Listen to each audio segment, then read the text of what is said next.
President of NPS, Admiral Anne Rondeau, I would like to first sincerely thank today's panel members, our moderator, and most of all, our Navy and Marine Corps senior leaders dialed in today for your participation in the discussion. Thank you for the generosity of your time. Today's panel is on quantum science and technology and its implications for the DoD, a subject of vital importance in this new era of great power competition. Knowledge of this emerging technology, which has certainly become increasingly part of emerging capabilities, is critical so that we can not only guide the development of these new capabilities for future warfare, but also so that we can ensure our warfighters are prepared to integrate them and leverage them in combat. Today's event is part of a 3-event series. The first event was last week's Secretary of the Navy guest lecture by Nobel laureate Bill Phillips. That is now being followed by 2 roundtable discussions on specific themes within quantum S&T, which have a revolutionary implication for national security and the world at large. Today's theme is atomic clocks and quantum sensing. Next week's event will be on quantum computing. We hope this series of presentations will help demystify quantum for you. We hope that it will help you to understand the tremendous implications quantum S&T holds for the Department of Defense, to prevent strategic surprise and to create strategic surprise. We hope our panelists will help you to separate fact from fiction. They are all anxious to answer your questions and to engage with you in a discussion about where we are and where we need to go with regard to quantum research. War is the ultimate learning competition, and NPS is perfectly positioned to support the Department of Defense along 3 axes: enhancing the intellectual capital of our military and civilian professionals, exploring new operational concepts, and helping to develop the capabilities needed to realize those concepts. To support this mission, NPS has created the Naval Warfare Studies Institute and this Emerging Technology series for naval leaders.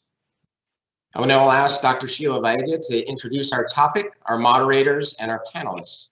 Sheila supports the Marine Corps' Deputy Commandant for Information, and here at NPS, leads NWSI's Emerging Technologies branch. Sheila brings her own expertise to this subject with a distinguished career at AT&T Bell Labs, and as the ISR lead at Lawrence Livermore National Labs, and with significant experience working in Silicon Valley. Over to you, Sheila. Thank you, Randy. Greetings all, and welcome once again to Seapower Conversations panel discussion on quantum information sciences, co-sponsored by NPS's Center for Executive Education and NWSI. I'm Sheila Vaidya, and I lead the Emerging Technologies branch within NWSI. So a few words about NWSI. The Naval Warfare Studies Institute is a new organization formulated to align interdisciplinary research and education within NPS with Navy and Marine Corps priorities. By strengthening warfare concept and capability development, while simultaneously enriching the intellectual capital of students to outthink, outmaneuver, and outfight.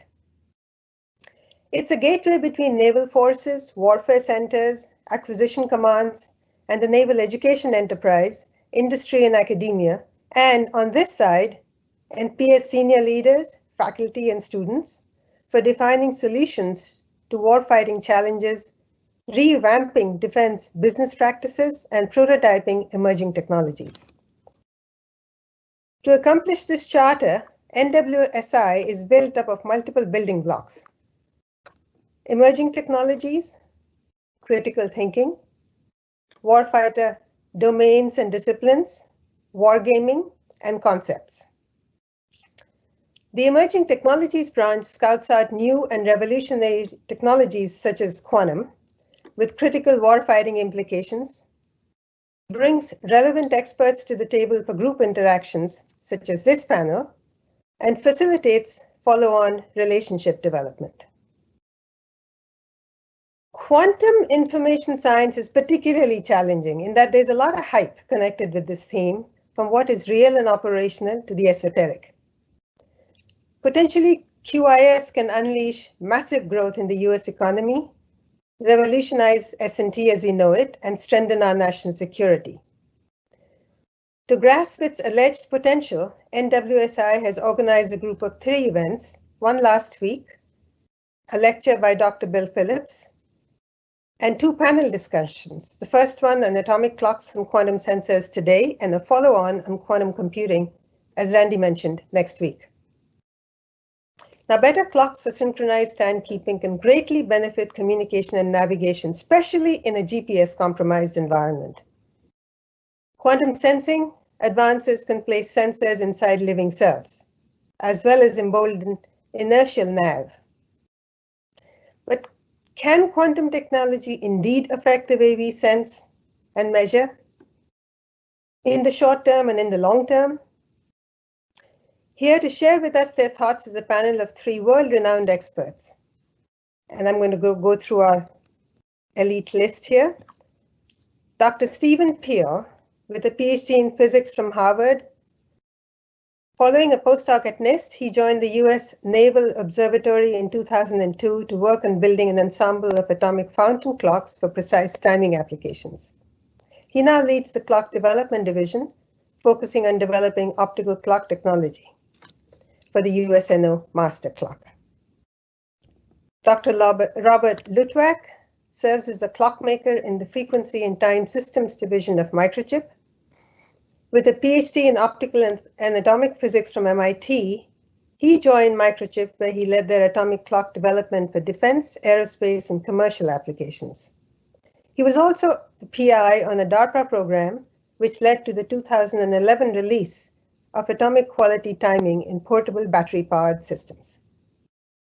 In 2013, he joined DARPA to lead their program in advanced sensors for PNT, followed by a year at AFRL before returning to home base. And Dr. Mark Kasevich, professor of physics and applied physics at Stanford. Following a PhD in applied physics also from Stanford, he joined their faculty, took a brief detour through Yale before returning to Stanford in 2002.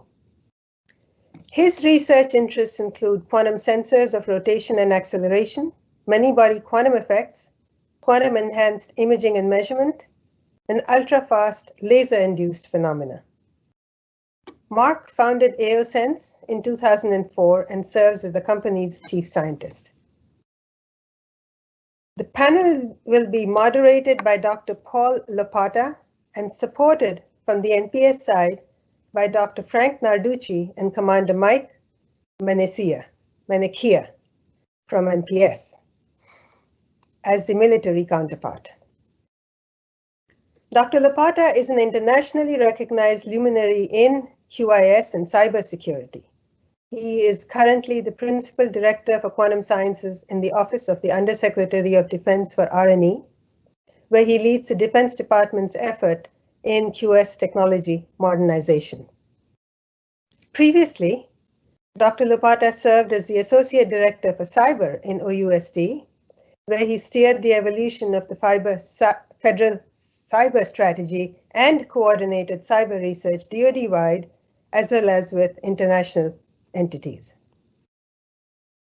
With a PhD in mathematical physics from the University of Illinois, Dr. Lopata's early career included consulting at Booz Allen Hamilton for DARPA and IARPA, working at ARL on quantum sensing, and researching quantum computing technologies at the Lab for Physical Sciences. We are truly honored to have Dr. Lopata with us today. He is being joined by Dr. Frank Narducci, Professor of Physics at NPS.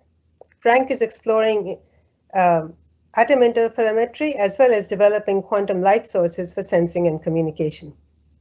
Frank has a PhD from Rochester, hails from Naval, moving on as their senior S&T manager in 2013 after a detour through ONR, and winning several awards on the way. Frank joined NPS in 2017, where he oversees their QIS portfolio in parallel with his research interests. Over to you, Dr. Lopata, to lead us off.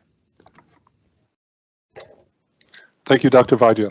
I'm very excited to be here today. Appreciate the efforts of President Rondo and Colonel Pew for making this happen, as well as all the efforts from the folks you see on the phone today or online today, and on the phone as well as in the background, folks who helped make this happen.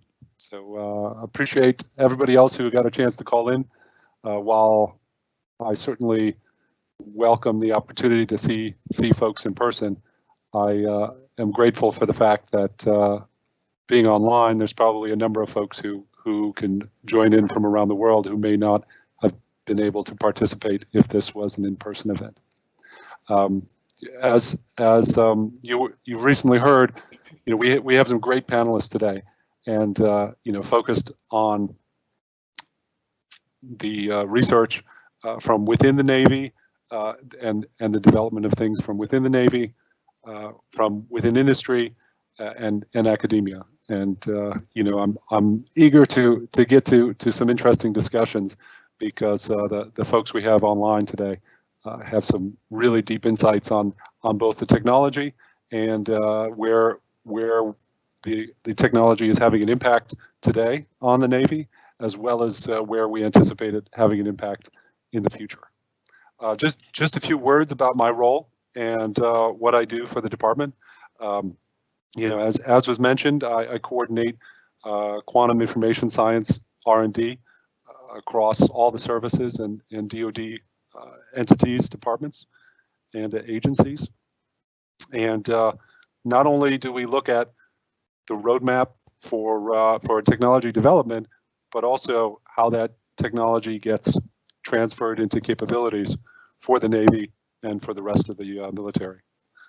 And I think the discussion today on atomic clocks and quantum sensors, I find particularly exciting, because these technologies are, at the point, there's been so many recent developments that a number of folks across the department are looking at them and asking, how do we incorporate the next nodes of these technologies into the way that we fight?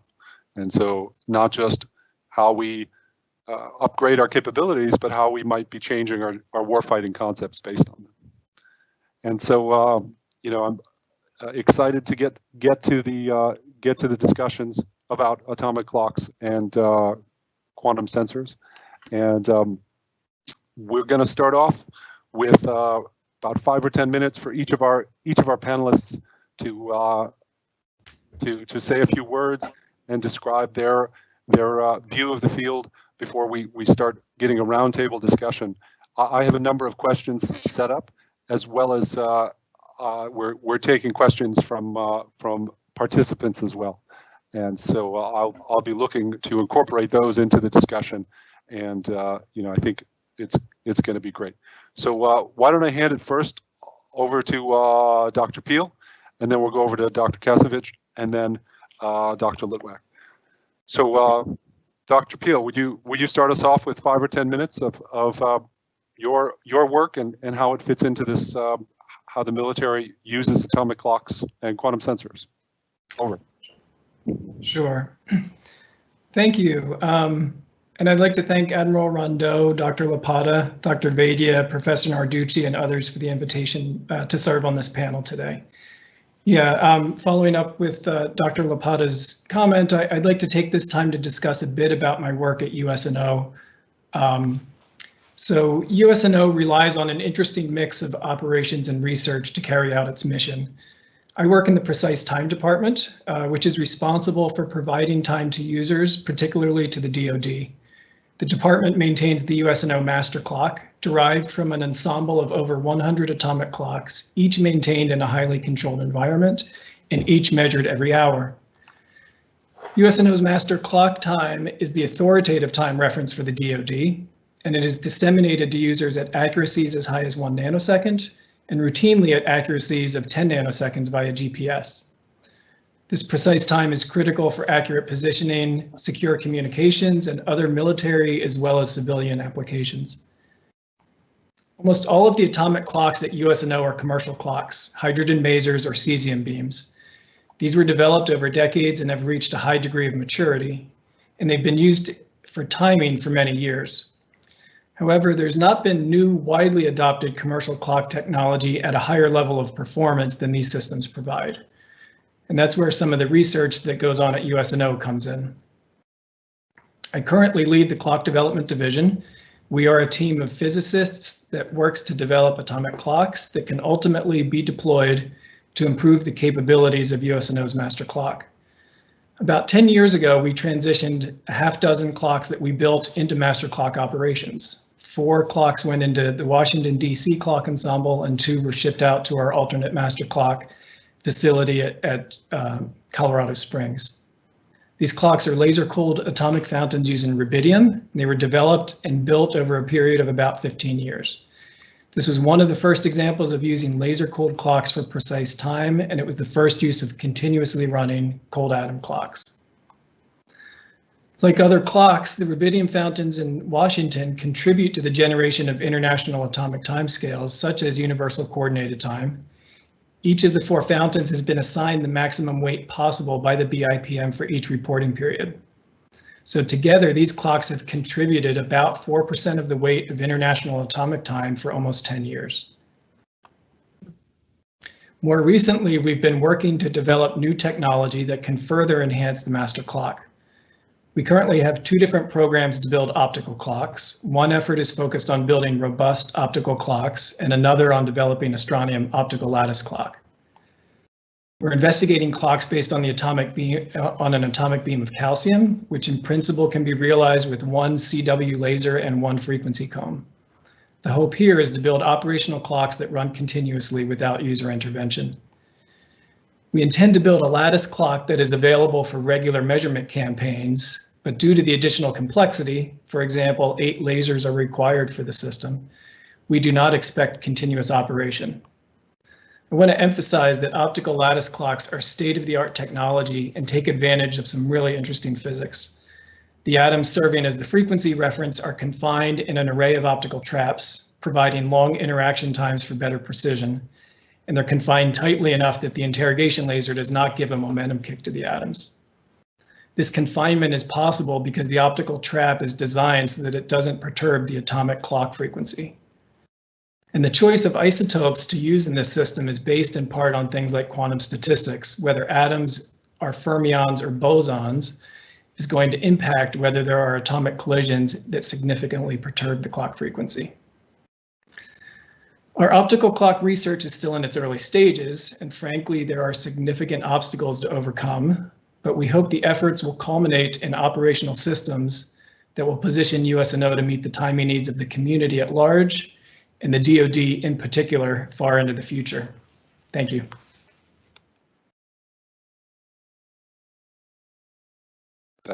So thank you, Stephen. I was on mute for a moment there. You know, one of the things that I've had the opportunity to visit Stephen and the folks over at the Naval Observatory, and it really is an amazing place. And for me, it touches on, you know, one of the things that the DoD really does best is marry the nation's best in terms of science and high tech with identifying mission needs and identifying ways to make an impact on the mission. And one tiny little way we see that is if you visit Washington D.C. and you're driving up Massachusetts Avenue past the Naval Observatory up there, that they have in a big sign the official naval the military standard time master clock just right out there on Massachusetts Avenue. Now, I doubt many commuters set their watch to that particular clock. There's always the opportunity for calling the USNO's hotline, which will give you the time on a regular basis, as well as Steve mentioned, being distributed around the world through GPS, and ensuring that our comm systems, our networks, everything are all synchronized and working in the way that we need them to. So I'm going to hand it over next to Dr. Mark Kasevich, who is calling from California today. He is on audio. He's on the phone today, so you're not going to see his face, but no doubt he has a lot to share. And Dr. Kasevich's work is he's best known for his work in quantum sensors, and as he mentioned, the company that he has started up, and I'm going to hand it over to him to tell us a little about his work and his interest in the area. Over.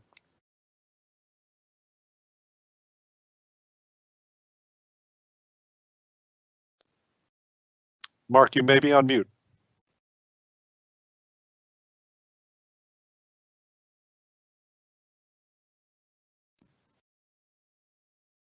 All right, we seem to be having a little bit of a technical difficulty with Dr. Kasevich. Maybe we'll go to Robert Lutwak, our third panelist, and get back to Dr. Kasevich. Robert Lutwak, you know, as you heard in the introduction, has illustrious background, both working in industry and then as an extremely effective DARPA program manager for a number of years, and then, you know, back in industry, as was mentioned in his introduction.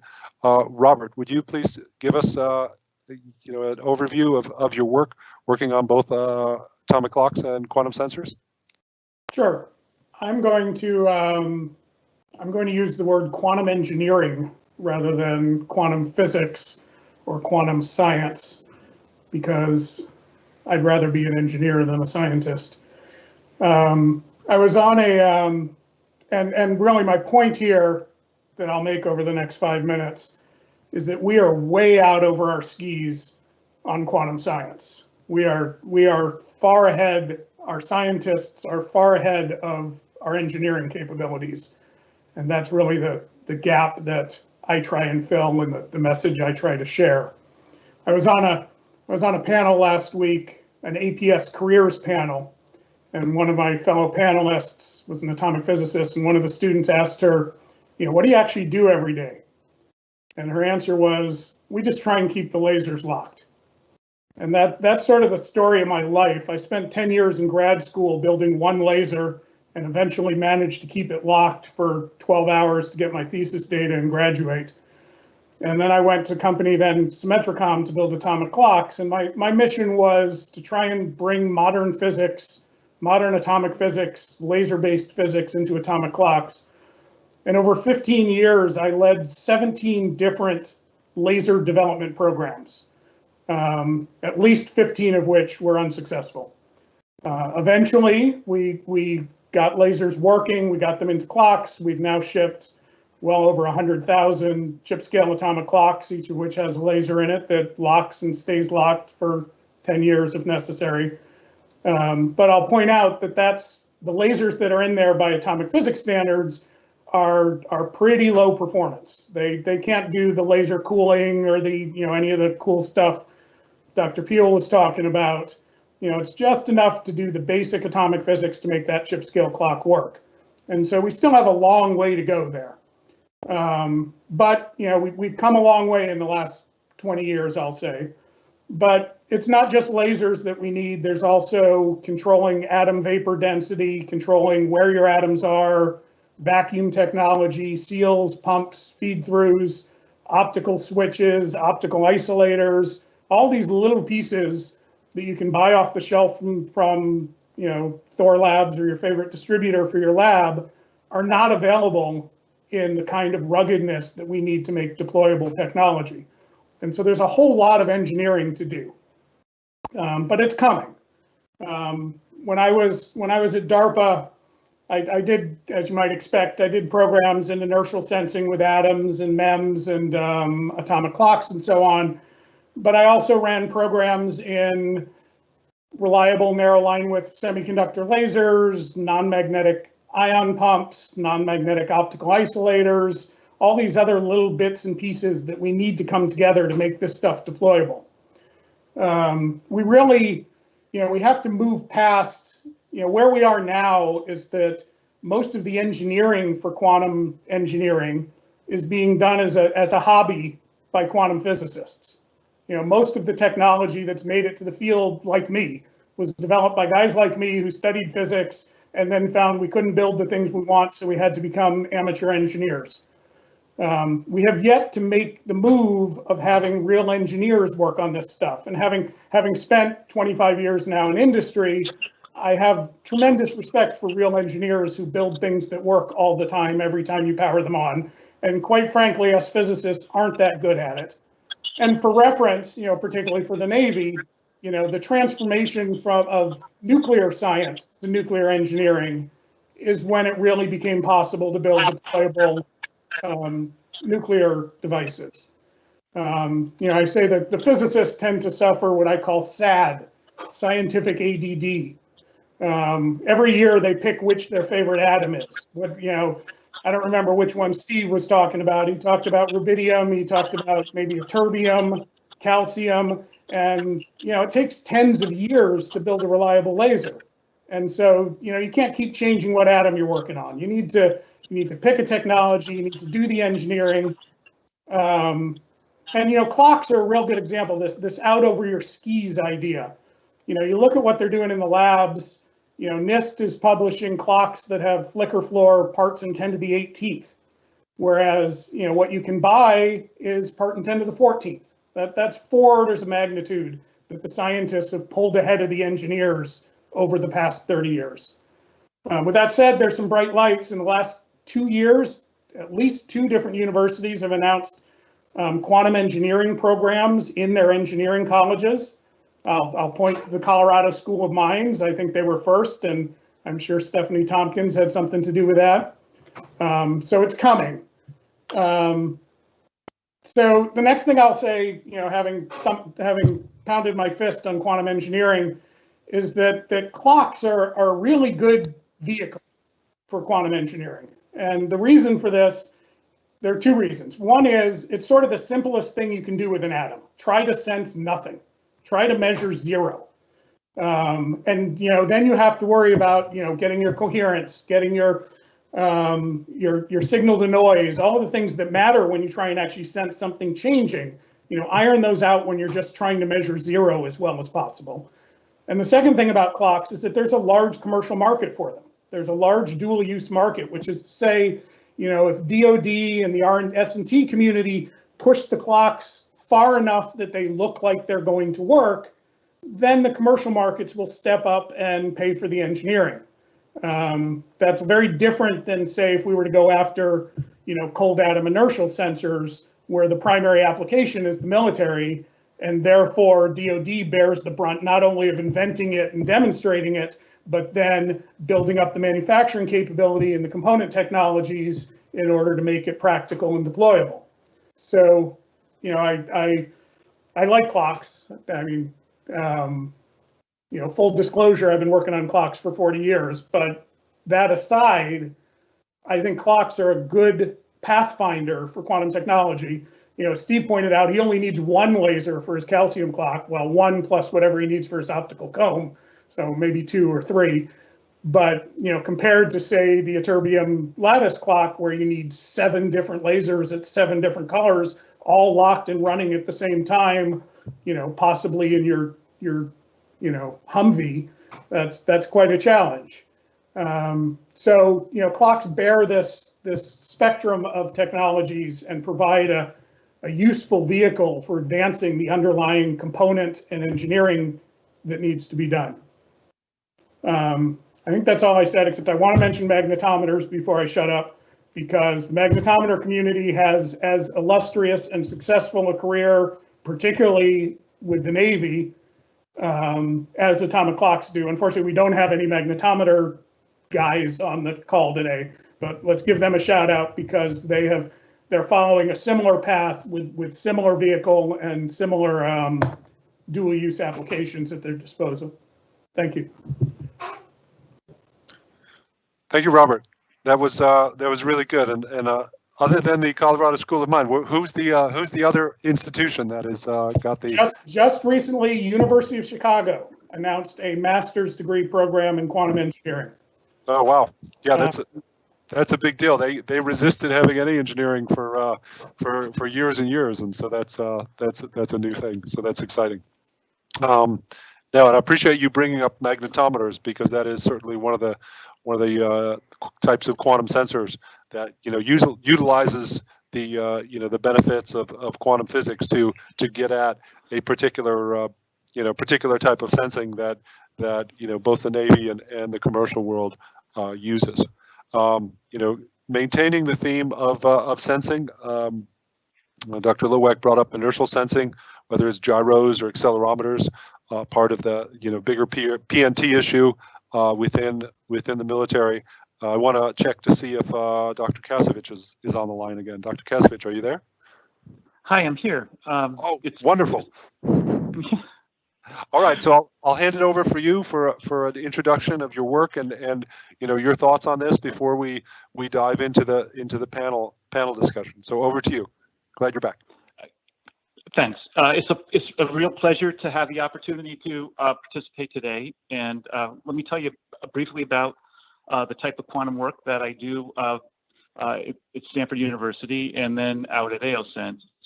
My work at Stanford is focused on pushing the scientific frontiers of quantum sensing. And we do that in the context of testing the basic laws of physics. For example, we're building atomic de Broglie wave interferometers, which are devices analogous to the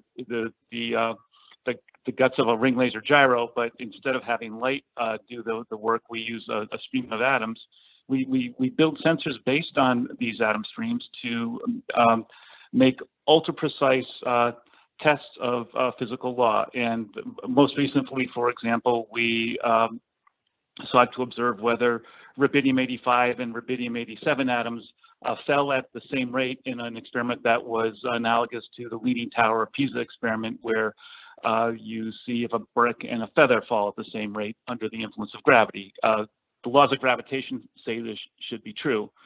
Now, this is what is happening on the basic science side, but it has a direct impact for defense. And basically, these sort of basic science experiments allow us to learn what the physical limits are, in this case, of making precise acceleration measurements. And the precise acceleration measurement turns into a low drift accelerometer on a SSBN or on a missile platform, or a gyroscope for PNT precision navigation applications down the road. And what couching this in the academic context allows us to do is understand the physical limits, where the laws of physics are going to take us, what is available to us in the future if we can close the engineering gap. And what has been particularly exciting in the past 5 years, I'd say, is that it does seem like there are substantial opportunities for disruption of precision navigation based on kind of quantum devices and atomic physics. And so we're excited to keep in the university to keep pushing the frontiers of, like, let's see if Einstein's conception of the theory of relativity was correct, but also to let that inform what might be possible for practical devices.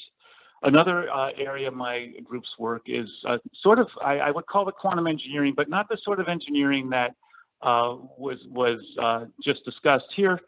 We're trying to, we have the basic laws of quantum physics, and we now want to understand how we can be engineers with those laws of quantum physics to create what's called massive entanglement, and then to exploit this massive entanglement in my group's case for precision sensing. Others are trying to exploit this massive entanglement, engineered entanglement, for example, for quantum communications and quantum computation. It's also a scientific frontier, because we don't know how massive the entanglement can be and what it's going to take to allow that to project into real world environments. But it's also an engineering, a growing engineering pursuit, in the sense that we have rules and we need to develop paradigms for how to aggregate these engineered quantum systems. And so that's been tremendously exciting also, because it has pointed the way again in the past 5 years to a family of sensing paradigms that look like they will be able to perform at a level that is just better than anything we could previously have imagined. I'm also involved in developing there's another kind of quantum measurement, quantum engineering frontier at the nanoscale, where we're trying to develop, and I say we, the quantum engineering community, the quantum science community, probes for the nanoscale which exploit quantum physics. And here, the sort of holy grail would be able to observe protein dynamics without destroying the protein. Right now, in an electron microscope, when you take a picture of something small, you obliterate it. And however, the laws of quantum mechanics counterintuitively say that you ought to be able to make movies of nanoscale entities without destroying them. So that's we're trying to see if quantum mechanics actually lets that happen, and then the dream would be to bring these types of new microscopes into laboratory settings where it's not just building the microscope, but using the microscope for say bioengineering, pharmaceutical, and so forth. So that's what we do at the university level. And again, just to cap, what we're trying to figure out is what the laws of physics should allow us to do, where the ultimate limits are. And again, to summarize, what's been exciting is the ultimate limits seem to allow for certain sensing paradigms that are well beyond what we have today. Now, out at ALSense, which I founded in 2004, co-founded, I should say, we are trying to take what happens in the laboratory and push it out into the field. And we're doing that in the context of specific defense applications. And something that's been a common thread for us since the inception of the company has been to build ultra-precise gyroscopes, the sort of gyro that performs at the level of what you find on SSBN, for example. And that's been a technology maturation cycle. The laws of physics says that we should be able to build great gyros. And as Dr. Lutwak indicated, there's a real gap between what the laws of physics say we can do and how we now engineer. And here now I mean engineering with like subsystem reliability, high quality lasers, and so forth. How we bring those together to make something that could be inventory for the DoD. And along the way, we've done numerous things like taking our gyroscopes out, put them in trucks, driven them around, and show that they perform as well as GPS under appropriate conditions and so forth. And I would say that what is exciting on the sort of commercial front, or I should say applied R&D front, is that in the last 5 years, due to investments in DARPA programs like the one that Dr. Lutwak stood up, we really are seeing a path now for the subsystem reliability to be to the point where we can envision deployed sensors. And so I think in the not too distant future, we will be actually having systems that make the transition from the laboratory into niche defense applications. And then further down the road, we would hope to have broad adoption of the technology across numerous defense platforms. So that's what I had to say in a nutshell, and I'll pass it back. Great, thanks. And we've already got our first few questions, so I'll kick off with some of those. So the first one has 2 parts, and I think I'm going to split it between Steve Peil and Robert Lutwak. And so, one of the questions from the audience was, how do these advanced clocks, how do they translate into new mission capability for the Navy? And really, when I think about it, in some ways, there's the ultra high precision stuff that is at the U.S. Naval Observatory, and then there's the still amazing precision, but a little less, but much more portable, much less power, much more robust. And so I'm going to split that question into 2 parts.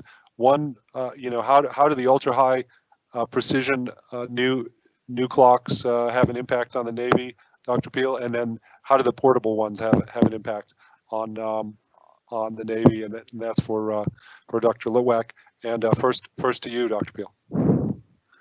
Yes, thanks, Paul.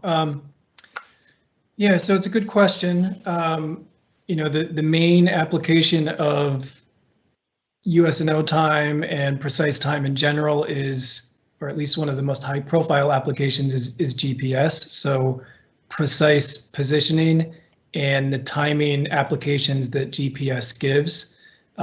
So for instance, one of the timing applications is secure communications, things like frequency hopping to avoid jamming and point-to-point radio, things like that. Increasing the performance of clocks that contribute to the ensemble at USNO that make up the master clock is actually a pretty tricky question.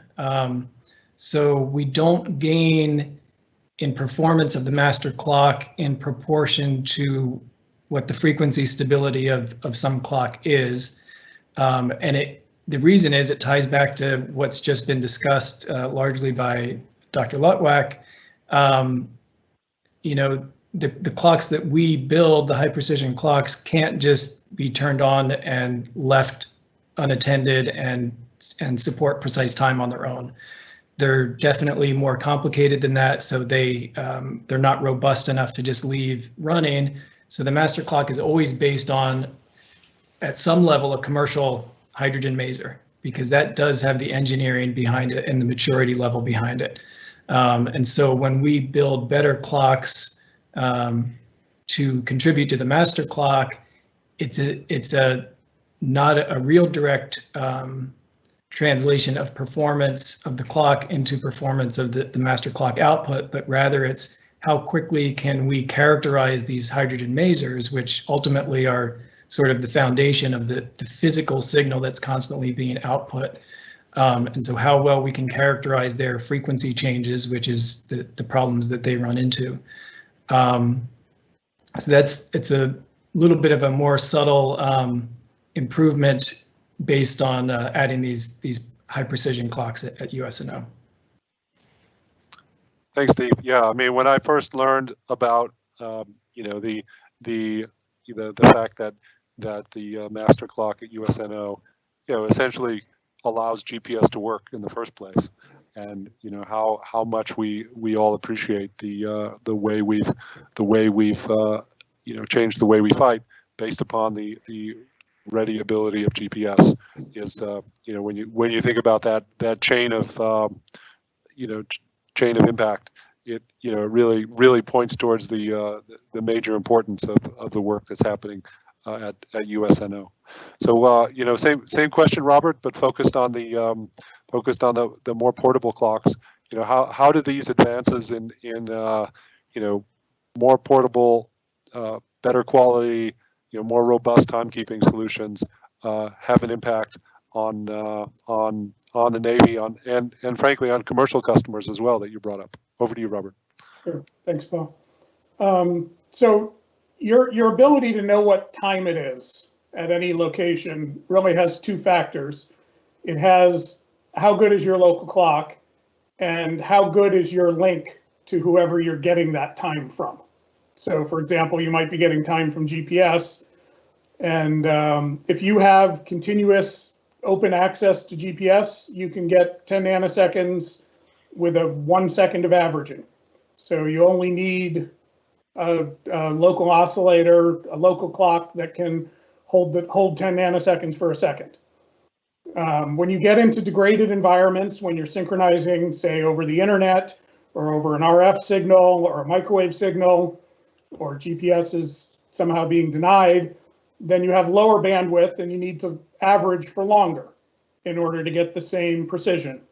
And so if you need to average for longer, then you need a better clock at your location in order to flywheel across those measurements. So the two go hand in hand. Your quality of your link and your quality of your local clock are interdependent. And recent years have seen sort of a rise in the level of the quality of the local clocks at all levels of the timing hierarchy. I'll toot my own horn here a bit. The chip scale atomic clock allows us to put you know, sort of 2 to 3 orders of magnitude improved timing in battery-powered handheld devices. And so now those devices can suffer degraded links and still hold time for longer periods of time. Even if they only see GPS for a few minutes every hour, they can hold your time between those GPS corrections. And that's similar at every level of the hierarchy. One good example, I worked for many years on clocks that go on board the GPS satellites. You know, Steve pointed this out. They update those clocks on the satellites, I think once or twice a day to the master clock. So those clocks need to hold time to the GPS required accuracy for the 12 hours it takes them to go around and get another sync to the master clock, and then transmit down to the ground. So that's a good example of, and it was very challenging to put those type of high performance clocks in military space assets. That was sort of a 20 or 30 year exercise to put good enough clocks on the satellites to hold the master clock performance through an orbit. And so that trickles down, and we're seeing similar things across telecom and banking, utilities, all have the same idea of a timing hierarchy, and then a need to have sufficient timing quality at every level of the hierarchy to compensate for whatever errors are in the links through the hierarchy. Over. Thanks, Robert. You know what? One of the other questions that has come in is, you know, and I think this is perhaps directed towards the quantum sensor piece. Is and I'll shuffle this off to Dr. Kasevich. Is where do you see the first applications of these quantum sensors? Do you know, maybe specifically on these inertial sensors that you're working on? Do you see them being commercially or within the DoD? Over. Right, thanks. So on the commercial side, it's already the case that there is a growing market for precision gravimeters based on the kind of quantum methods. And these gravimeters, what they do is they precisely measure the Earth's acceleration due to gravity. And mainly the customer is the geodetic Earth sciences community. And the market size for something like this is, you know, on the order of like 10 a year. On the PNT side, or I should say the position and nav side, the gyroscopes are likely to find their first customer in the Department of Defense for sort of the most precise navigation applications. And I would say that you know, it will be still a number of years before you see the gyros have the reliability that they need to basically take over the role that is currently being played by the existing generation of sensors. And here I'd like to make a point that the U.S. has absolutely superb suite of inertial sensors that were evolved during the Cold War and before with extremely large investment. The gyros that we use right now for precision nav applications are just astounding feats of engineering. And and not only is the physics kind of beautiful, but the engineering is absolutely remarkable. And you know, we're talking about thousands of man years of work. And so it will take a while before the quantum ideas have acquired enough engineering maturity in order to basically give an end user confidence that their mission will not be compromised by you know, a failing quantum instrument. But I think that you know, they say it's 25 years from inception to deployment. That's what it took for the ring laser gyroscope and fiber optic gyroscopes. And I think we're starting to approach that threshold now with the atomic-based gyros, which for a variety of kind of complicated reasons look like they're going to really enable some disruptive gains in precision nav. Thanks, Mark. No, back, yeah. Yeah. The you know, one question that often comes up, and one of our audience members asked it, is when you look across these technologies, you know, there's you know, a couple of main themes within the department that can be brought to bear on them.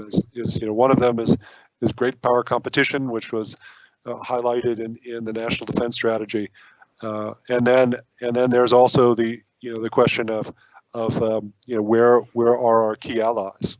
The new Secretary of Defense has emphasized his interest in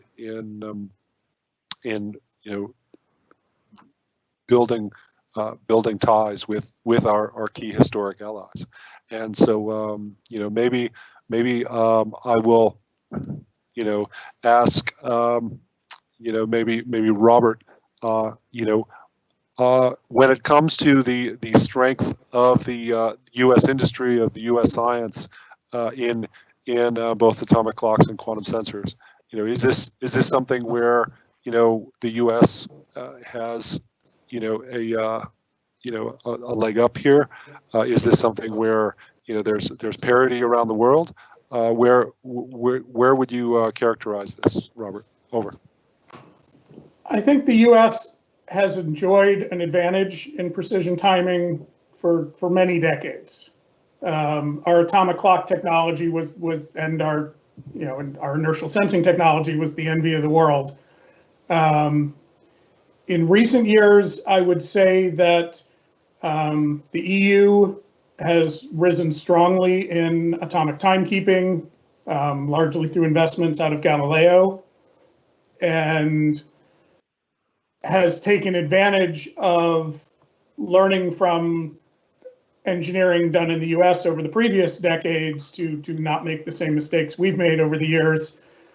We have not done as much of an engineering refresh in the last 2 decades to keep up pace around the world.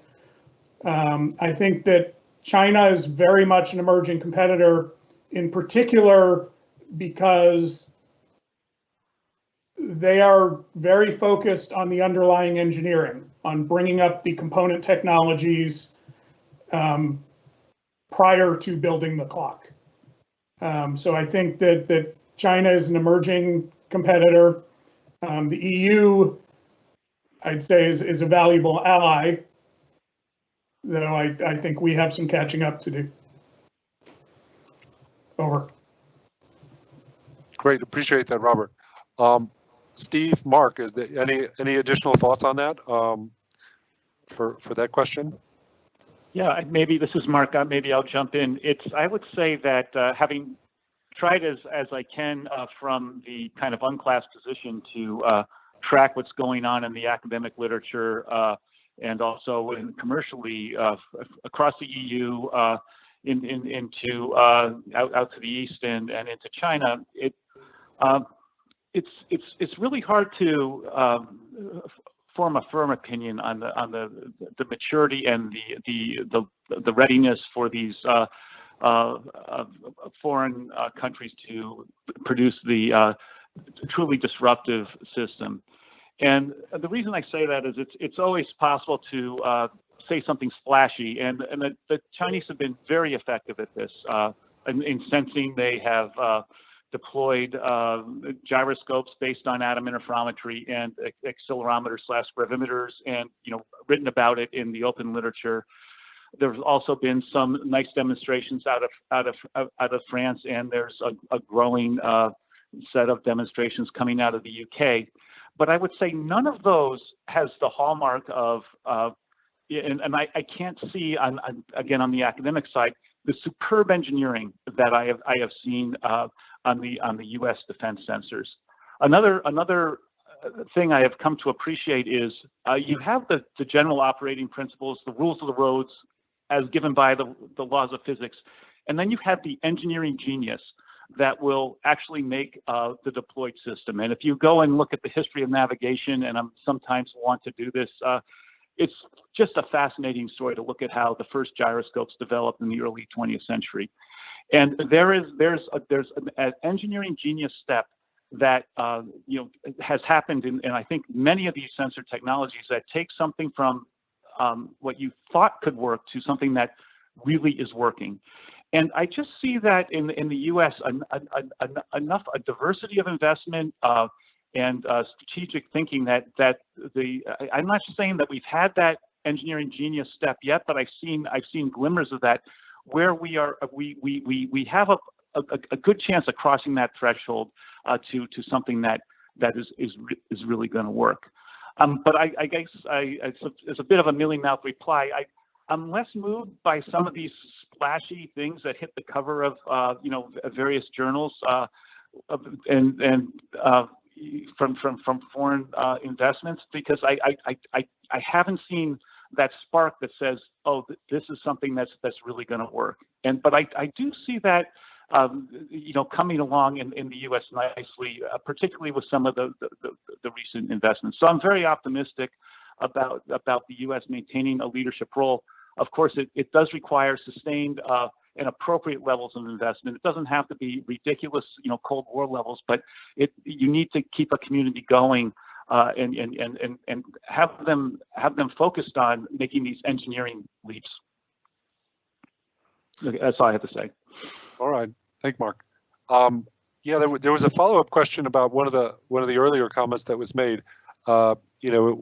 This transition of the technology from a science phase to an engineering phase, I think was really clear.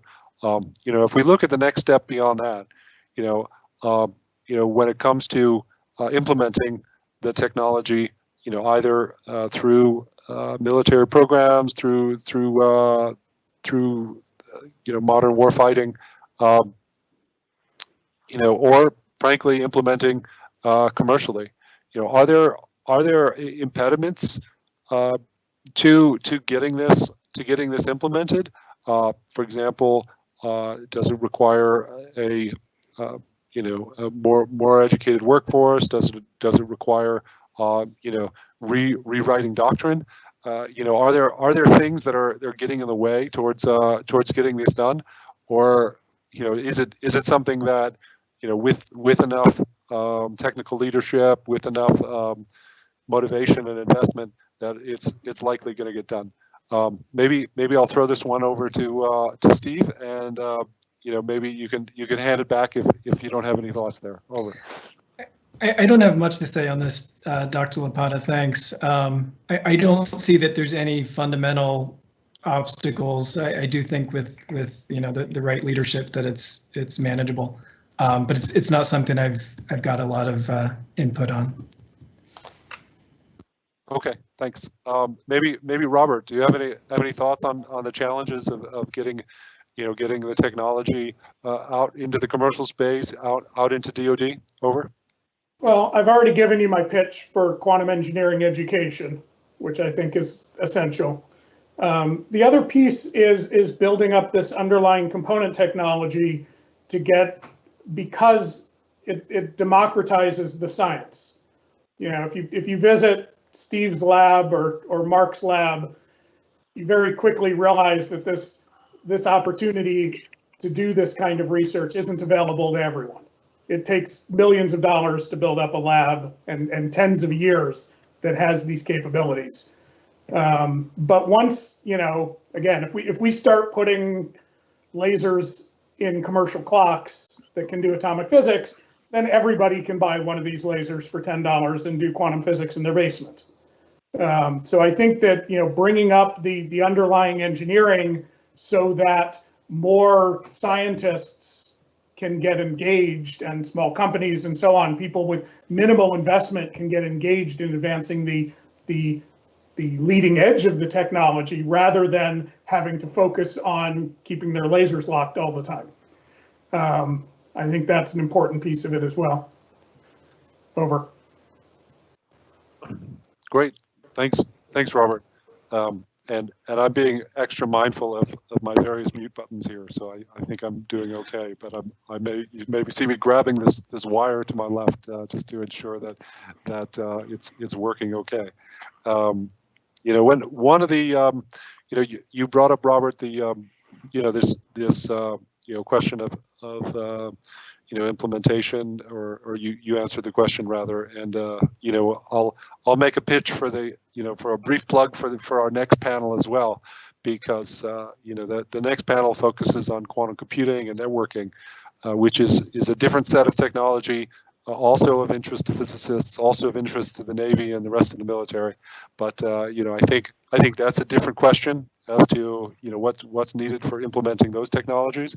But I would agree with you. I think in many ways, because the DoD already uses these technologies, whether it's advanced timekeeping, whether it's time transfer that we use as part of our broader timing portfolio, whether it's various sensors, magnetic sensors, inertial sensors, that these are types of things we already use, and that I think there's an opportunity to take advantage of these new technologies, whether they're higher precision, whether you can make them the same precision but smaller, whether you can make them to use less power so they last longer, and you can take them on longer missions. That there's a whole trade space there, which I think feeds into this issue and this idea of quantum engineering. So that I think there's a lot, like as I mentioned in the earlier part of the talk. For me, it is an exciting discussion, because you get that discussion between the scientists and engineers and the folks who understand mission well, to say, yeah, that would be great, but what we really need is for that thing to last 2 months. And maybe nobody thought about that before, and they say, okay, well, how do we get this sensor or this clock to work in a way that behaves in the environment that it needs to, and last for 2 months? And I'm just taking an example off the top of my head, but I've been having some of these interesting discussions lately around the department, with industry partners, with folks at federally funded research labs, who are tied to Navy mission and tied to DoD mission. So one question that came in from the audience, and this is great. I love the fact that we're getting so many questions. One of us says, what can the DoD do to help bridge this gap between the science and engineering? Are there specific well-known actions that one can do in this field to, at some point there was no electrical engineering, right? And then it got developed. There was no nuclear engineering, as you said, Robert, and then it was developed. And are there any thoughts on what DoD can do to bridge this gap between science and engineering? And maybe I'll ask Robert, and then bounce over to Mark, who also I think works in this space. Over. So I have very strong feelings about this, and I'm sure that most people on this call don't agree with me. DoD has done a number of programs in this area over the last 30 years. And they're always very ambitious, very challenging performance goals, and it's always got to be in a box that can fit in a place and do a job. And these programs come from different places. They come from AFRL, they come from ONR, they come from DARPA, but they're always swinging for the fence. This is what I want in a box, and it's got to be 10 times better than the things you tried to put in a box for me 5 years ago. And almost without fail, they don't make it because of the challenges with the underlying engineering. And DoD needs to take a step back and invest in the less exciting, boring engineering of the components necessary to make these things possible. It's tough because if you're a program manager at DARPA, you don't want your legacy to be, non-magnetic optical isolators. You want your legacy to be, I flew to the moon without GPS. And so there's not a lot of cachet in this boring component engineering, but it's what we really need. We can't, every program can't swing because every one of these programs starts out behind schedule and over budget and has to pick from things that are available off the shelf in order to put the thing in a box and deliver it in 3 years. So the underlying engineering is sort of dragged along just barely by these programs. And I think DoD has the organization and the patience and the ability to organize around some of these underlying less sexy engineering tasks. Over. Thanks, Robert. Yeah, and I mean, and you know, as you know, you're certainly coming to that with you know, with an abundance of knowledge, both from the government side and from the you know, industry side, working on some of these. You know, Mark, same question over to you. You know, are there things that you know, DoD can do to help support this science, quantum science, the quantum engineering effort? Yeah, thanks for the question. So I largely agree with Dr. Lutwak's comments, and I might add that my view is it's not necessarily the case that these engineering kind of tasks are less sexy or less interesting. It's in fact, I think there's a community of people who are completely engaged by the challenges associated with these subsystem developments. And in my view, the gap has been that there's not really an incentive structure in place to you know, kind of highlight the importance of that work. And as Dr. Lutwak said, you know, it's hard in DARPA to go when you want to, you know, set some record, you know, put out some record-setting device to say that, well, the record I set was actually in the, you know, the mean time between failures of a laser subsystem. But you know, maybe echoing, you know, what I said previously, that sort of problem solving is keeping in mind that many of the technologies that we're trying to mature on the photonics level, for example, or the atomic beam oven level, these are technologies that are outside of traditional engineering paradigms, and it's not going to be like you can get a team of 100 engineers and throw $100 million and in a way Gantt chart out the success of that.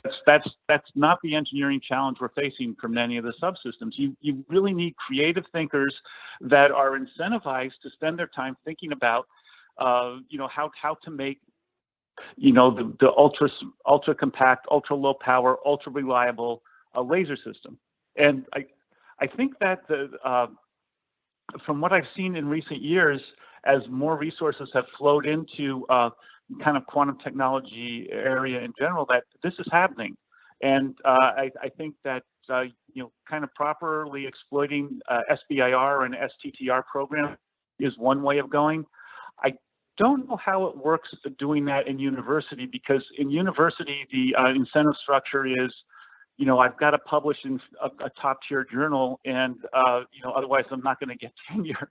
And some of these challenges just don't map onto that. It almost feels like there needs to be a willingness to you know, kind of make some investments to not just small businesses, but intermediate scale and larger businesses, maybe aerospace, you know, just to bring along these technologies and allow you know, the superb teams of engineers to make the strides forward that need to be made. Thanks. Over. Thanks, Mark. I have a hand up from one of our panel members. As this is new. Let me hand it back over to Robert. I'm sorry. I just want to re-emphasize something that Mark said. You know, if you're in the College of Arts and Sciences in the physics department, you'd better be doing physics, not improving the MTBF of your laser. Which is why I'm so excited to see engineering schools taking on quantum engineering, because if you're a professor in an engineering school, then yes, you can write a paper on improved MTBF of your laser system. It's the priorities there. Thank you. Thanks. And for those tracking at home, that's mean time between failures, which when Robert mentioned the fact that he needed to keep his laser locked for 12 hours to finish his PhD dissertation is a big deal. And you know, one of the examples I often use when talking about laser technology in this context is the fact that telecom that uses lasers to send signals around the world through optical fibers. At some point we didn't have lasers at the necessary wavelengths, right? At 1550 nanometers and what else, 1310 or something like that. That there didn't exist, but it was those were special wavelengths because the silicon fiber would that Corning could make. It was really transparent at those wavelengths, and so the telecom industry put in which is probably billions of dollars of investments over the years to get really efficient, really robust lasers at those wavelengths so that they could pass information around the world, and DoD is among others who take advantage of that. And just like the atomic clocks that Steve and Robert mentioned, and the quantum sensors that use atomic systems that have been mentioned, these require lasers, and they're at other wavelengths that and have other properties, but nobody's devoted the billions of dollars into the lasers yet to make them work all the time when you just turn them on, and so that they're a commodity item, right? And so right now they're very specialized items that as was mentioned earlier, needed to be tweaked and need somebody overseeing them all the time to keep it running. One of our audience members asked a question, a very Navy question, asked about Admiral Rickover, who was the father of the nuclear Navy, and that was a very as I understand it, was a program set up at somebody's gonna, I'm probably wrong here, so I'll shut up. But my understanding is that for that there was some real leadership shown in order to develop the education and the what was required to manage our nuclear Navy. So to over to our panelists, if there's any thoughts about whether either there's opportunity within the within the Navy education system or more broadly, maybe DoD for a key figure like that to come and promote quantum engineering in this field, or is it something different because of the sort of mission impact of the nuclear power? Any thoughts? Maybe I'll give it over to Steve. This is a funny question a little bit.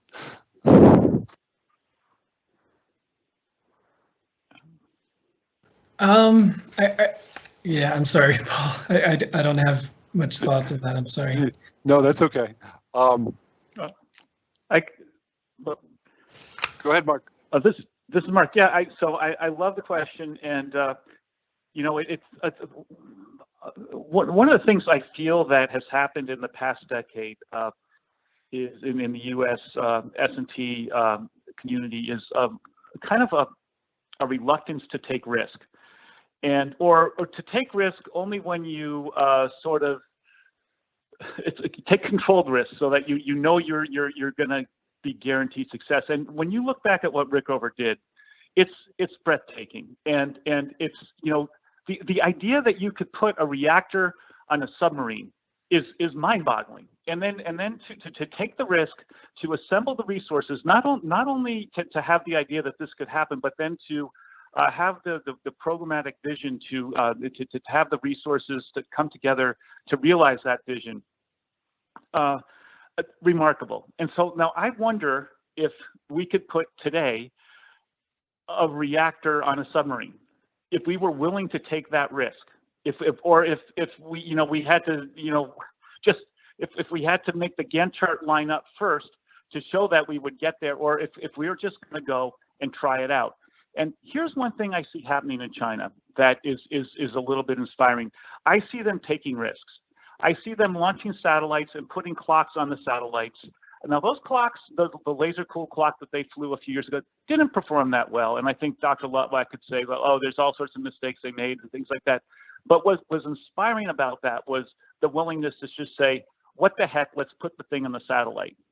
And I'm not sure that, and you know, there have been some DARPA programs like, what the heck, let's go and try and make, you know, a navigator that's 10 times better than ever was made before.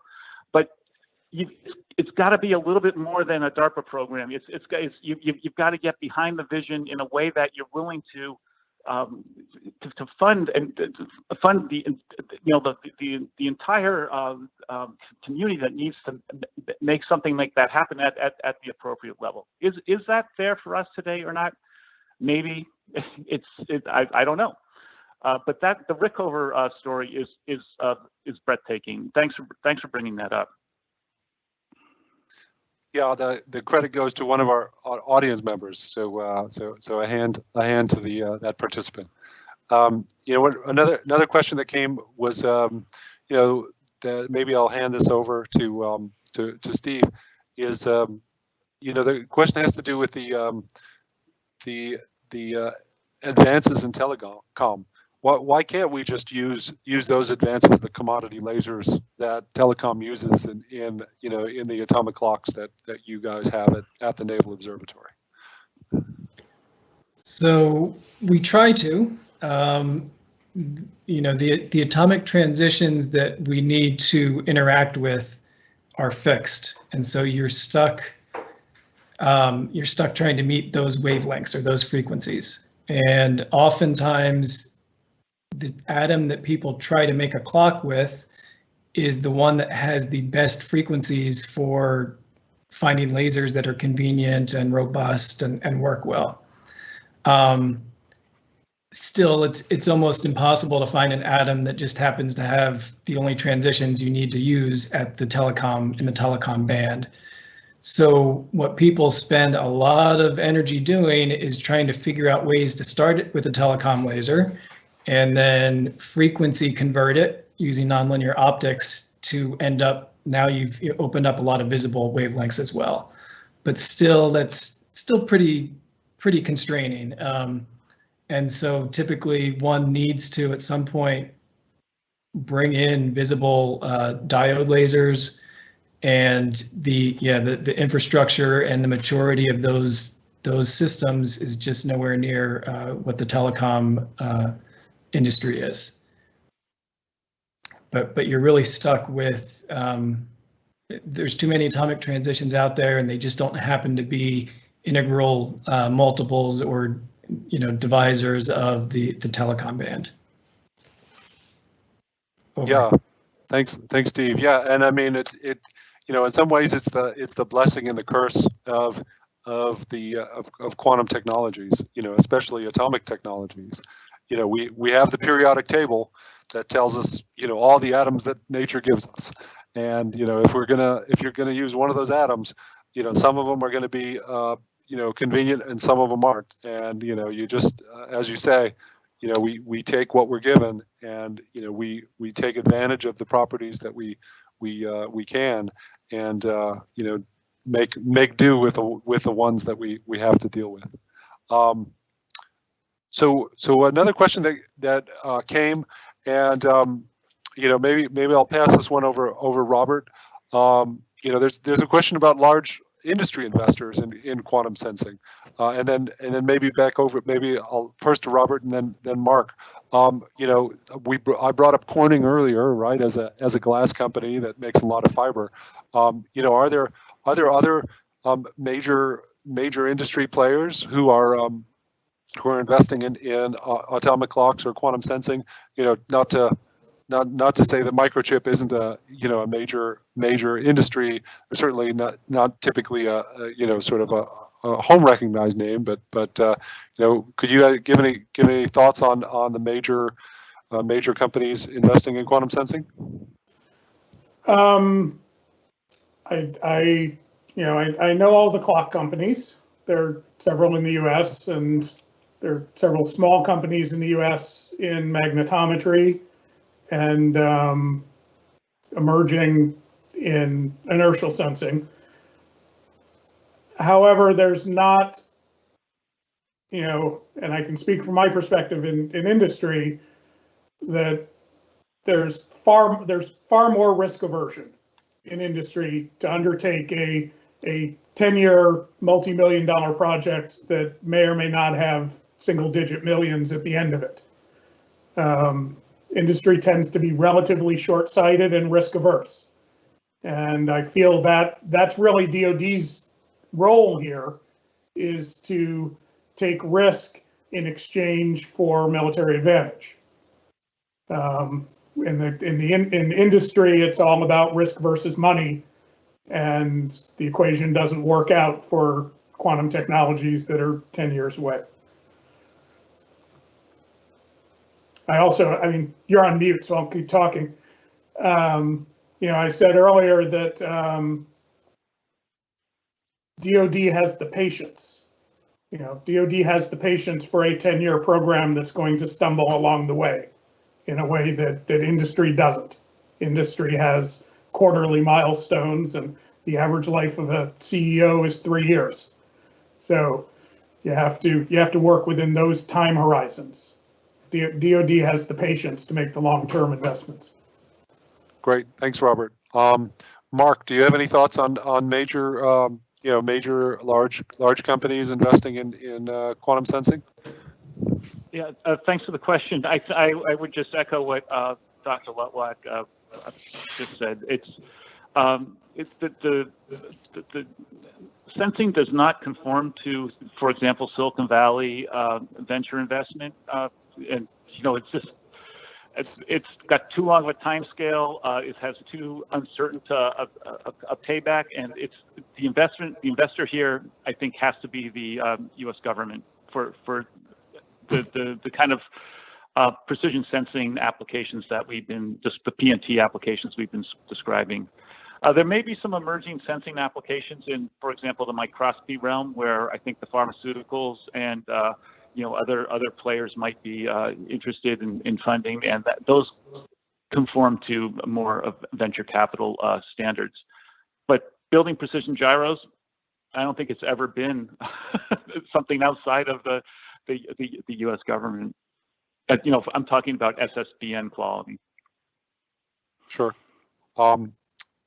Thanks. Looking over, some of the questions. Are there partners and allies we should be working with on these technologies? Are there other countries, say NATO countries or Five Eyes countries, that are, have awesome clock capabilities, awesome quantum sensor capabilities that we should, that we are working with or should be working with? Maybe I'll pass that over to you, Steve, for some thoughts there.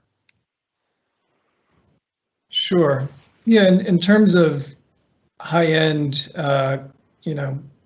sexy type clocks, as we're calling them, as it was discussed earlier, Europe really has a great set of institutions doing work in that area, and there is quite a bit of collaboration between European clock groups and American clock groups. One thing that wasn't mentioned earlier in terms of whether there's parity among all the different nations and some of this technology, Europe does have so as clocks get better, especially as we move into optical clocks, one thing that needs to keep up is the ability to transfer time and frequency from a source to a user, from one place to another. The current time and frequency transfer technology really doesn't do justice to optical clock performance. And a lot of nice work, it's not at a mature level by any means, but a lot of nice work of comparing optical clocks among different countries in Europe using optical fiber links, that they've really done a lot of the cutting edge work in that field. And again, there's collaboration on that. Certainly some of that similar work has been done at NIST, between NIST and JILA, but the way that Europe is laid out with the different timing institutions on one continent makes that sort of collaboration a much easier thing for them, and they've done nice work on that. Over. Thanks, Steve. And this idea of new technology needed to synchronize these very high-end clocks. It is something that I find very interesting. Right now, easy way to synchronize clocks is through, as you mentioned earlier, GPS. And if we're going towards much higher performance clocks, whether it's 1,000 times better than GPS. You mentioned the inability to synchronize with Europe. What prevents us from just using a fiber to synchronize with European clocks? I've heard colleagues from the National Institute of Standards Technology express some interest in having a satellite link to Europe for clock synchronization, but it never really occurred to me why what prevents us from using a fiber to do that. So maybe you could give us a few words on that. Sure. So there's the very best, again, we're talking about very cutting edge things here, not necessarily mature technologies, but the very best clock comparisons require fiber links that are dedicated dark fiber, which usually have you're sending a signal both ways through the fiber, so there's usually bidirectional amplifiers in the fiber link. And that sort of thing typically needs to be set up by physicists. It's not engineered into submarine cable that's going across the Atlantic, or submarine fiber, I should say. So I don't think the infrastructure is there to do the highest end transatlantic comparisons, but I think people have talked about using other techniques on fiber that's actually got data traffic on it, and I don't know exactly how far that work has gotten.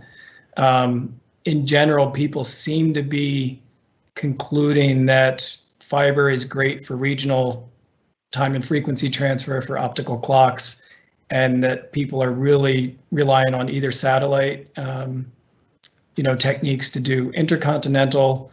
And at some level, I don't know about intercontinental, but actual clock transport is ultimately the best way to do it if the portable clocks are made, which there's a lot of effort to make portable high-end atomic clocks.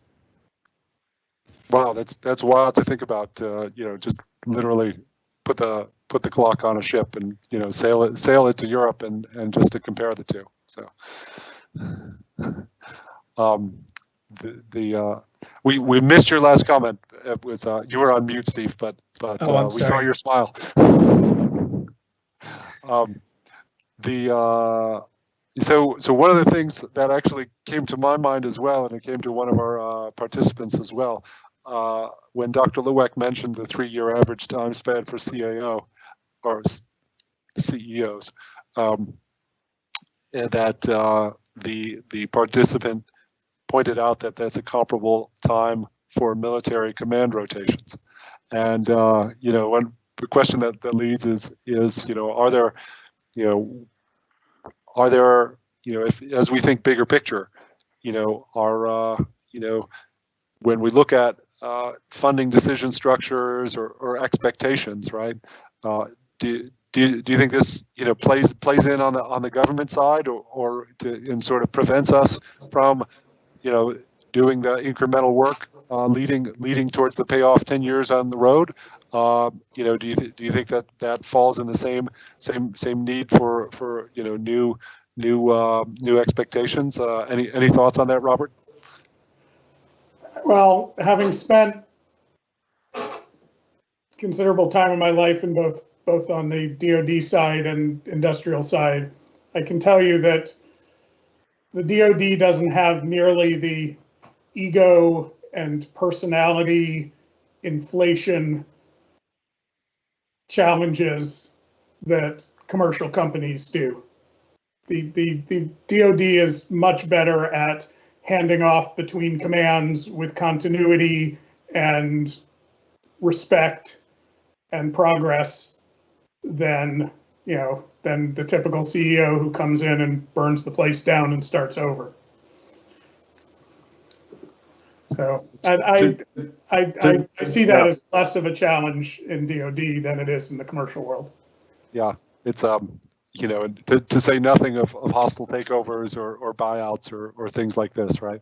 You know, it's funny that you mentioned that because you know, you know, I'm on LinkedIn and you know, keep up with professional colleagues there, and one of my colleagues at the Office of Naval Research posted a I believe there was I may get this wrong, but I believe it was the change of command for their reserve unit there at ONR. Somebody might even be in this talk who knows exactly what it is, and I'm wrong there. But there was some fairly high level change of command at the Office of Naval Research that was shared on LinkedIn, and there was a photograph of you know, a room I recognize over there that you know, had folks quite socially distant, you know, and recognizing that things were being handed off from one leader to another, and you know, what struck me at the time was the you know, sort of changes that are needed due to COVID, but you know, as you point out, the you know, respectful and effective change of leadership in organizations is you know, certainly can lead to long-term success. So yeah, so you know, one of the questions that you know, often you know, shows up is you know, what are new things that we expect to see in the next few years, right?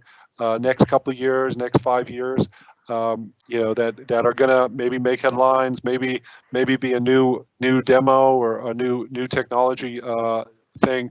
You know, maybe I'll ask Mark and then over to Robert. You know, Mark, what are you looking for? What are you particularly excited about in the next, you know, let's say next 5 years in quantum sensor technology? Yeah, thanks for the question. So I'll just focus on inertial. I think you clocks are doing fantastic things on the inertial side. I mean, I would say deployed demonstrations and operations with high performance gyroscopes and low drift accelerometers is that will be there in the next 5 years. I think in some cases those demonstrations are starting to take place right now, and that's I think that's going to be a very exciting frontier. Also, there's new instrumentation and new capabilities. As discussed for decades, high performance gravity gradient sensors have unique capabilities for underground structure detection, and they have a growing application set in climate science when these sensors are on satellite for measuring the Earth's water table.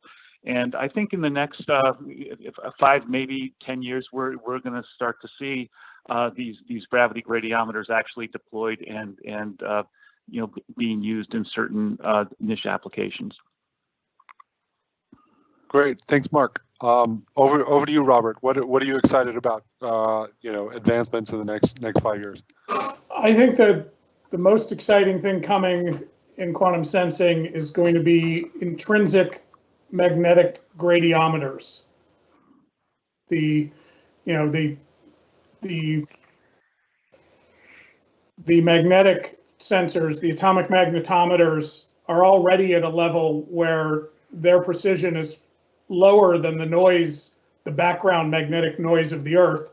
And so to characterize and use these sensors, you need to be inside a mu metal magnetically shielded room. And getting the sensors out into the field, you know, the way you do that is you have 2 sensors separated by some distance, and you're subtracting off the background noise from one of them. But that requires the 2 sensors to be extraordinarily identical. And there are new techniques emerging for doing the gradiometric measurement using the atoms to extract just the magnetic gradient along a direction. And I think this is going to have tremendous value, particularly for the Navy.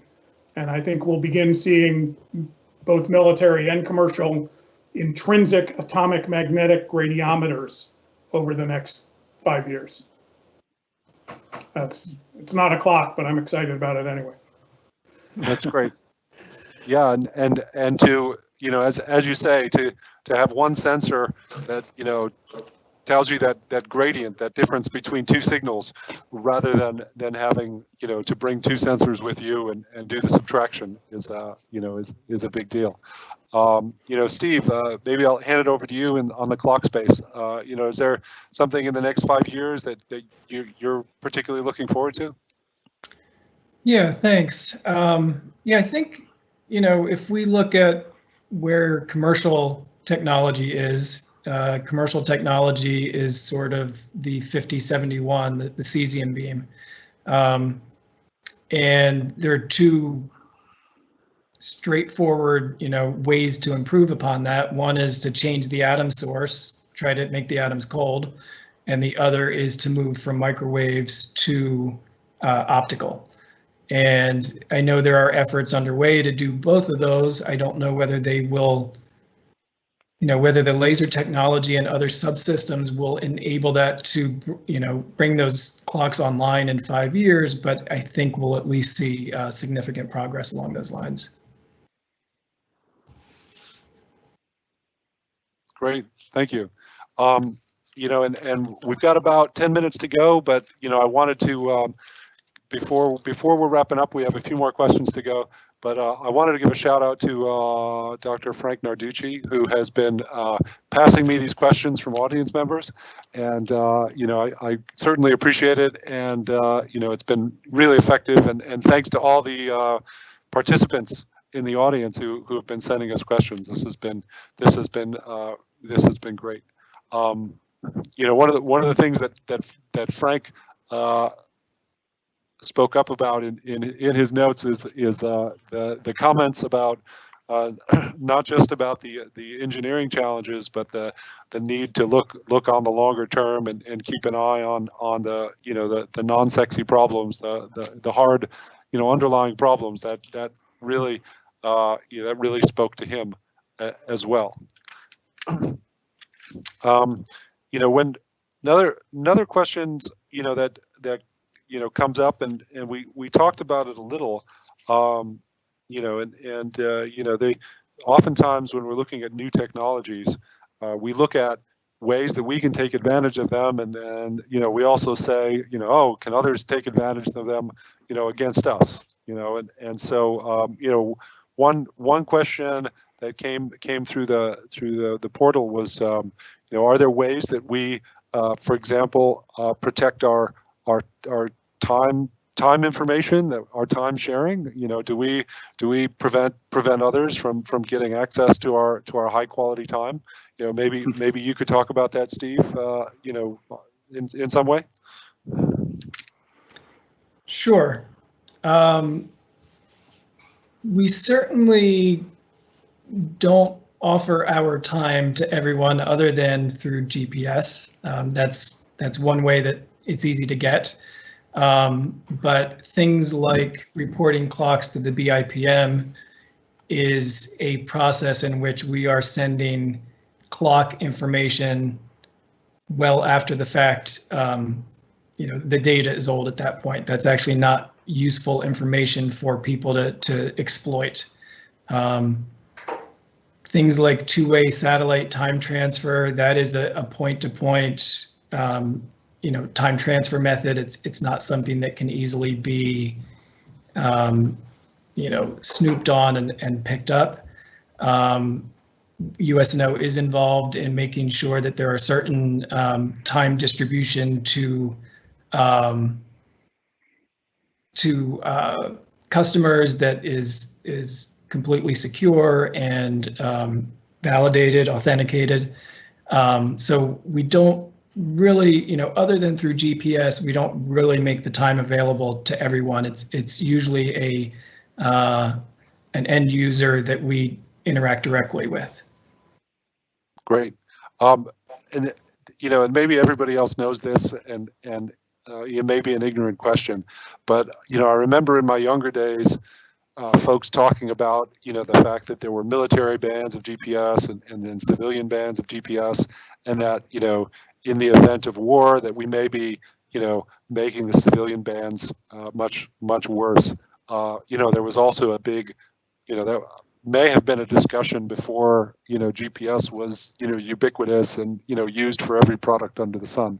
Is that still part of the discussion, or have we moved past that and we just rely upon, the fact that we have the encrypted versions for the military that are have what we need? Over. Yeah, unfortunately, I only know what I pick up in the literature on that. So I think we've moved past it. That's just what I know from the public pronouncements, but whether there are other people that feel differently and know things that I don't, I'm not sure about that. Okay, great. No, the question came through the portal. Robert, you mentioned about magnetic, you mentioned about magnetic gradient detection. There was a question about the submarines. Is this a big deal for submarines, or a new version of magnetic anomaly detection? Is that something you feel comfortable talking about? Over to you, Robert. I think I don't feel comfortable talking about that. Okay, no problem. Understood. Sometimes it's easier to ask a question than to answer. But it's not it's a good question, and it's not the first time it's been asked, and I'm not sure who asked it, but if you'd like to follow up with me, I can at least point you towards some of the folks who are working to ask and answer that question.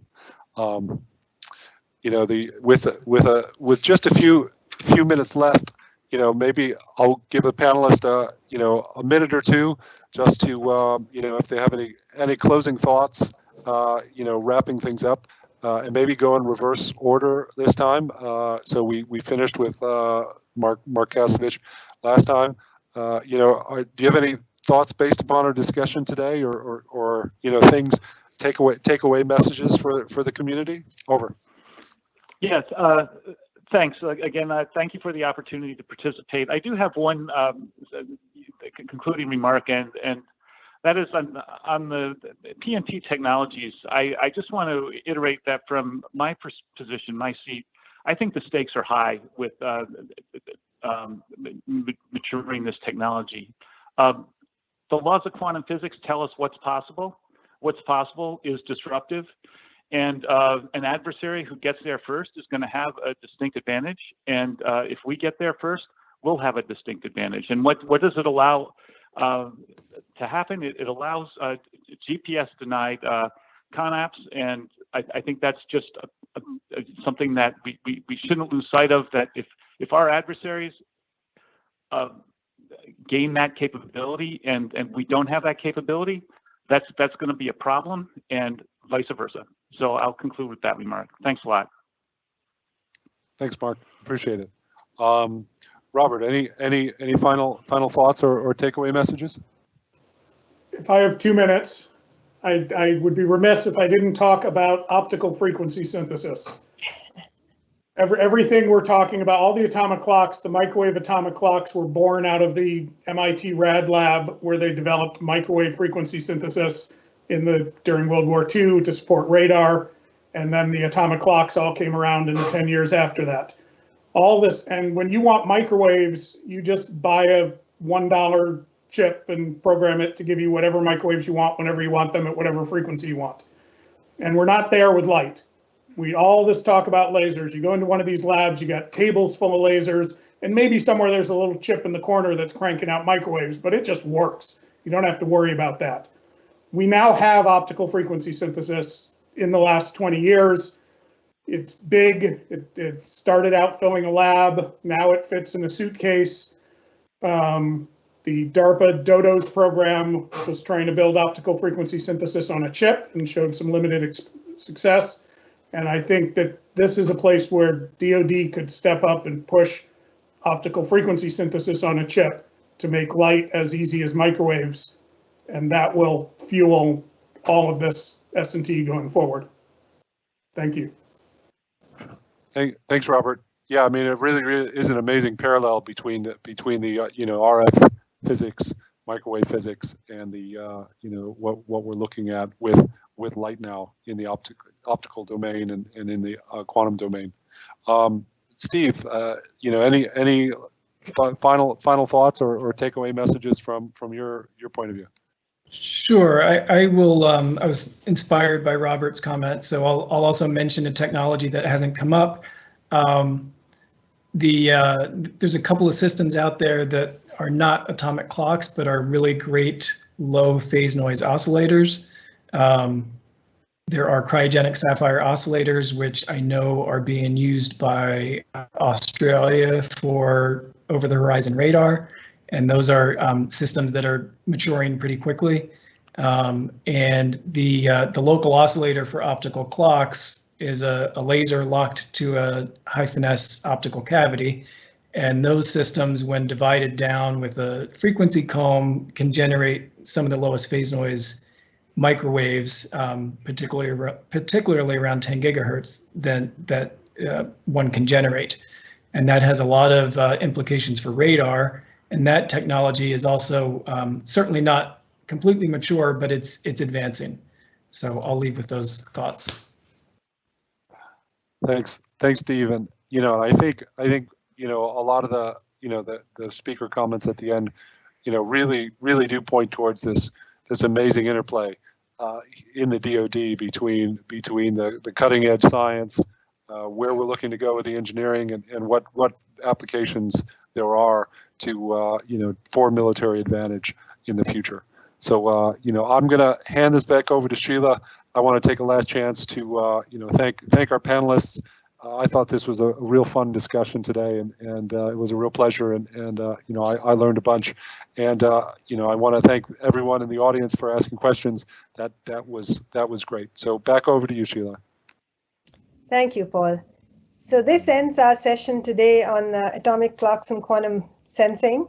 This has indeed been a very illuminating discussion for me personally, and I'm sure for the audience. Thank you very much, Stephen, Robert, and Mark, and of course, Paul, for steering the ship, and our support staff, Frank and Mike, and all the participants who are listening. The whole session will be online, so for those of you that haven't been able to attend live, please feel free to log in.